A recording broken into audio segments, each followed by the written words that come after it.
I had 2 pages for the intro of this script, but it all boils down to please don't make me regret doing this video. Thanks.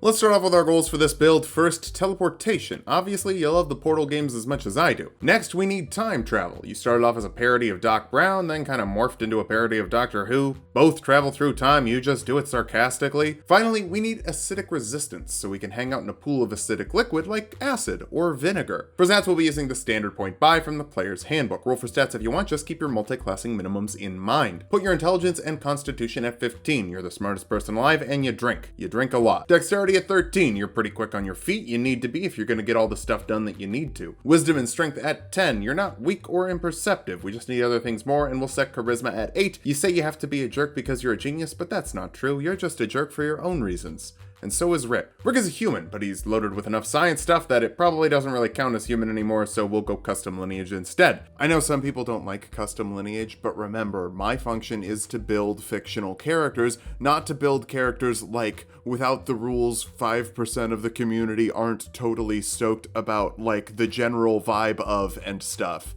That's you. That's how you talk. That'll let you grab a feat, like Skill Expert for a free skill like Nature. Expertise in a skill, doubling your proficiency bonus with it. We'll go Arcana when we get Arcana later, and you get +1 to a score, like Intelligence. With this and the +2 from Custom Lineage, you get to set your Intelligence at 18 at level 1. That's the ultimate big brain move. Grab Performance for your skill of choice to get swifty when you need to, and grab the Simic Scientist for Arcana and Medicine proficiency. See, I told you we'd get Arcana proficiency. It's almost like we time traveled. We'll kick things off as an Artificer. You're a scientist after all. Wizards are silly. This will let you grab 2 skills from the Artificer list like History and Investigation. I just want all the brainy skills we can get. You're a magical tinkerer, letting you put tiny magical effects into tiny non-magical items. A pre-recorded message, a static image, a puff of smoke. It's little funny things you can do to indulge yourself. For your cantrips, Mending puts 2 pieces of something back together or fixes a crack in something. It's always nice to have a method of repair when you're flying through space. Message lets you whisper to a creature within 120 feet of you, and they can even whisper back to you. If you accidentally left Morty in a horrible trap, you can now say sorry for leaving him in a horrible trap while you run away. For their first level spells, Detect Magic lets you sense magical auras and the types of magic causing them. Illusion means that there's going to be a heist afoot. You should shut that down. Tasha's Caustic Brew forces a dexterity saving throw on a creature in a 30-foot line, covering them in acid if they fail. After that, they take 2d4 acid damage at the start of their turns until they use an action to scrape it off, so they either waste their turn or take damage, unless they're acid proof. Then they've got their own stuff going on. Second level Artificers get Infusion, special items to make you better than everyone else. Enhanced Arcane Focus adds 1 to the attack rolls with a spellcasting focus, and you can ignore up to half cover. Mind Sharpening lets you spend a charge to succeed on a concentration save automatically. You have 1d4 charges at dawn. We'll get some concentration spells in a second that we want this for. Goggles of Night let you see in the dark with your bad custom lineage eyes. And Enhanced Weapon adds 1 to the attack and damage rolls of a weapon. You normally use science stuff, but if you're gonna use a weapon, you're gonna use a good one. Third level Artificers can choose a specialty, and Alchemists get an experimental elixir, which lets you mix some potions that do some funky stuff. Whenever you finish a long rest, you can create a little potion that someone can take as an action.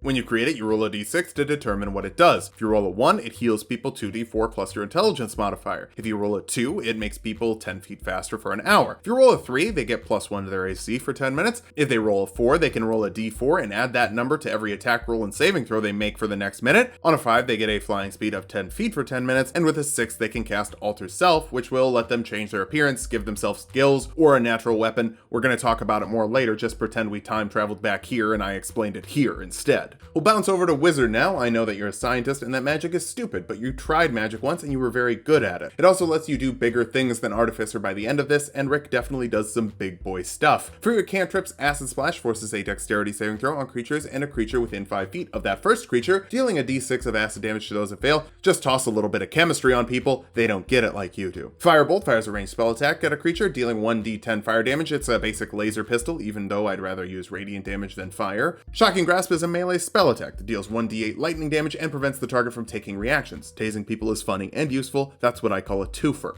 For first level spells, Disguise Self lets you change your appearance for an hour in case you'd like to blend in with the locals. Mage Armor makes your AC 13 plus your dexterity modifier to keep you from dying in space. Shield has 5 to your AC as a reaction, which will give you a little force field to stop incoming fire. False Life gives you 1d4 plus 4 temporary HP. It's not natural, but I'm pretty sure that isn't really an issue for you. Unseen Servant creates an invisible creature that runs around doing errands for you. It's like Mr. Meeseeks, but it's invisible so you can't look at them. Big bummer. Comprehend Languages lets you understand all spoken languages, so you never have to do any awkward translating. Since we're multiclassing spellcasters, check page 165 of the player's handbook to figure out how many spells you have at any given level, and feel free to use Arcane Recovery to get a number of spell slots back equal to half your wizard level on a short rest. That's obviously why you're passing out so often, not, alcoholism. Second level wizards can choose a school, and chronologists are the only ones who can learn chronomancy, so we're kind of painted into a corner. That's fine, you get some good stuff, like temporal awareness to add your intelligence modifier to your initiative rolls, make sure nobody surprises you, and you get chronal shift for some real timey-wimey stuff. That lets you allow creatures to reroll an ability check, attack roll, or saving throw within 30 feet of you as a reaction. Use it to keep Morty safe, or more likely just save yourself and come back for him later. No big deal. You can do this twice per long rest. We'll get more time travel stuff though, don't worry. For this level spell, Catapult lets you launch an object that weighs 5 pounds or less at someone and deal 3d8 bludgeoning damage to them if they fail a dexterity saving throw. You're pretty crafty. This lets you turn pretty much anything into a weapon. Absorb Elements lets you give yourself resistance to acid, cold, fire, lightning, or thunder damage as a reaction, and then add a d6 of that damage to an attack next round. The resistance is the best part of this, since it would let you resist acid damage. We'll need that all the way at the last level. Be patient. Third level wizards can learn third level spells. Fortune's Favor lets a creature re-roll an ability check, saving throw, or attack roll, or for somebody attacking them to roll with disadvantage at some time in the next hour. It's effectively a luck die. That lucky feat we have? Do we not have that yet? Time travel. Really messes with my head. Hold Person forces a wisdom saving throw on a humanoid. Failing out, they're paralyzed for up to a minute depending on your concentration, locking someone in place and letting you critically hit with every attack within 5 feet, so it pairs nicely with Shocking Grasp. Fourth level wizards get an ability score improvement, cap off your intelligence modifier to be the smartest thing that's ever lived. Well, tied with every other major wizard we've made. There are limits. For this level spell, Levitate lets you lift an object that weighs 500 pounds or less and move it with your mind. If that object is a person, they can make a Constitution saving throw to resist. But remember how we just capped off your modifier? Yeah, they're going up. Alter Self lets you change your appearance, give yourself gills, or give yourself natural weapons that deal 1d6 plus your strength modifier in damage with +1 to attack and damage rolls. It's not quite a pickle, but it will let you make yourself weirder with science. Fifth level wizards get third level spells. Tongues lets you speak all languages, so you don't just have to listen to aliens, you can also talk to them and buy illicit materials from them in parking garages. Don't bring your grandson with you, that's bound to be awkward. Major Image creates an illusion that fits into a 20-foot cube, complete with sounds and smells as well. So you could make a fake vat of acid to hide out in for 10 minutes depending on your concentration after one of those illicit material exchanges goes bad. Another reason not to bring Morty. I feel like he wouldn't get it,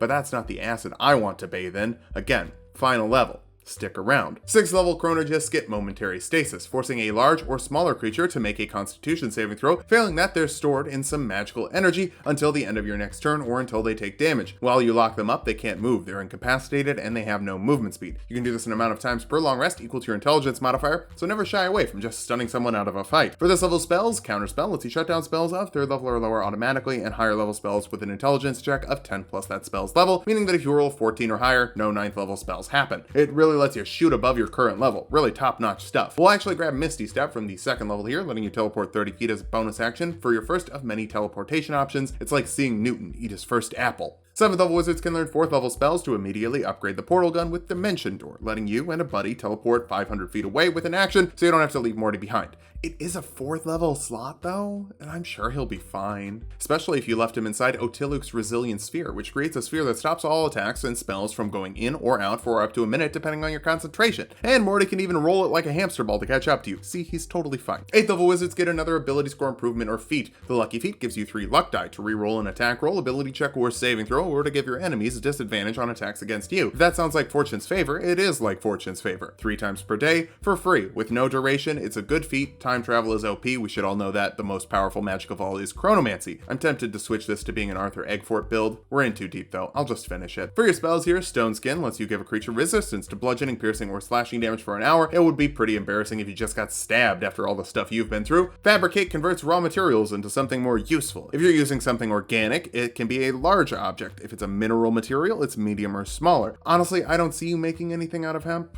Well, anything that would require a spell slot anyway.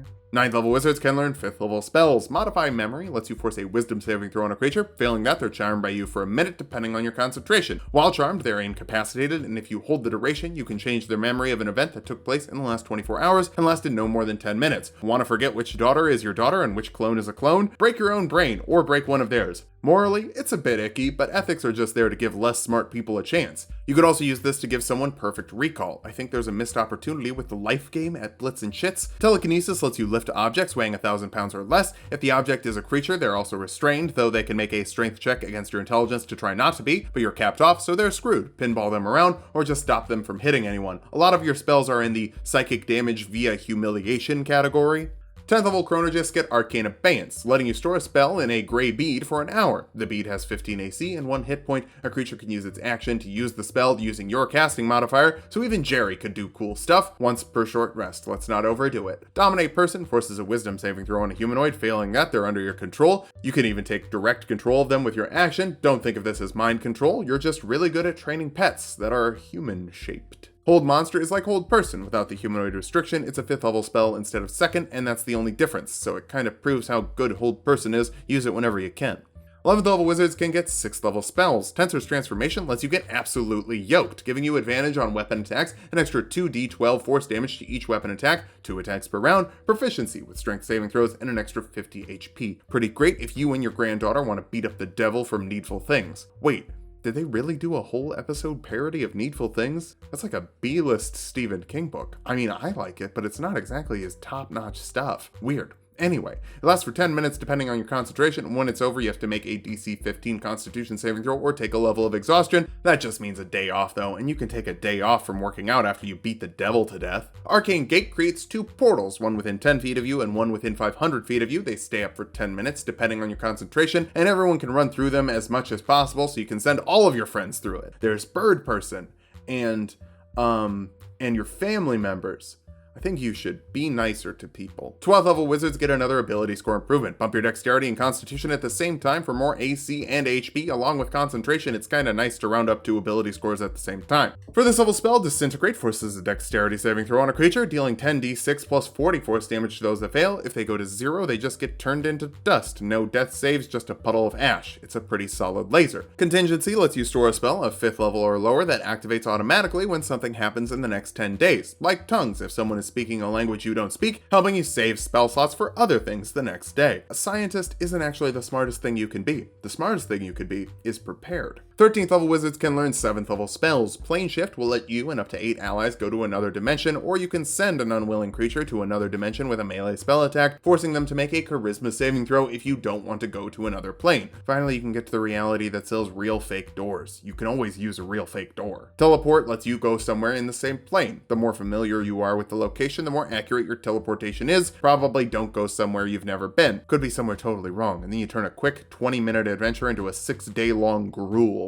14th level ChronuRGIST get Convergent Future, meaning that once per long rest, you can time warp to make a creature succeed or fail on something within 60 feet of you. It's just a luck die or fortune's favor, but even more consistent. For this level spell, Project Image lets you send an illusory image of yourself somewhere within 500 miles of you, so you don't even have to go to therapy. You can just send a hologram. Just make sure you respect the hologram, you know? Reverse Gravity lets you flip the gravity in a 50-foot radius, 100-foot high cylinder. If creatures grab onto something, they can make a dexterity saving throw, but that's if they have something to grab onto. And they're going against your capped saving throw, so they're probably going up. Gravity can get kind of weird in space. Not really, it's a universal force and it definitely exists in space. 15th level wizards can learn 8th level spells. Time for some more ethical nightmares. It's Clone. Clone creates a clone of a living creature that matures in 120 days. After that, it just waits until it's disturbed or until the person you cloned dies. At that point, the soul goes into the clone. It's sort of like the ultimate contingency. Just don't leave your clone in a fashy timeline, that would be the worst. Mind Blank lets you make a creature immune to psychic damage, anything that would read their thoughts, divine them, or charm them.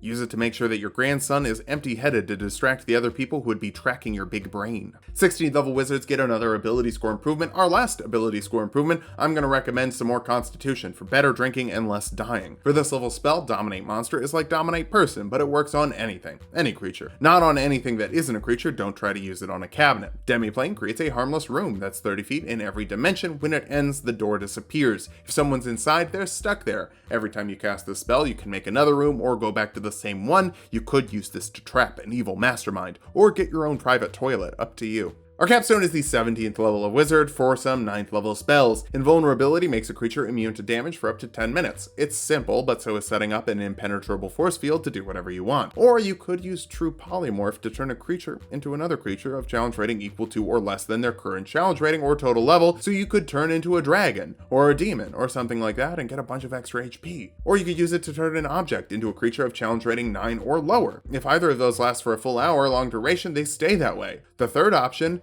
is turning a creature into an object. So you can turn yourself into a pickle, Morty! The payoff is huge! Big reveal! What more do you want tacked onto this? You can turn yourself into a pickle! Now that we've hit level 20, let's figure out how viable this build is. First, variety. You have so many options, almost like you got 2 spells every level for 17 levels. You're also very prepared with contingency, arcane abeyance, and plenty of time travel options to reroll things and be ready for whatever is thrown at you. Finally, you can go anywhere with a ton of teleportation options for short range or long range or interplanar stuff. For weaknesses, you're a jerk, and building a party of more than 3 people could be rough if you can't make friends. You've also got a lot of concentration spells and can only have 1 up at a time, even if you're good at holding them. Finally, your strength and wisdom aren't great either, and those are pretty regular saving throws. But I actually forgot to mention the 4th pro. You can turn yourself into a pickle. I kid you not. He calls himself Pickle Rick. Funniest thing I've ever seen. Thanks for watching. If you liked the video, subscribe for more. We make 2 videos every week. Join the Patreon for this sheet and a whole bunch more, and sub to Tulok and Mango for more Tulok fun.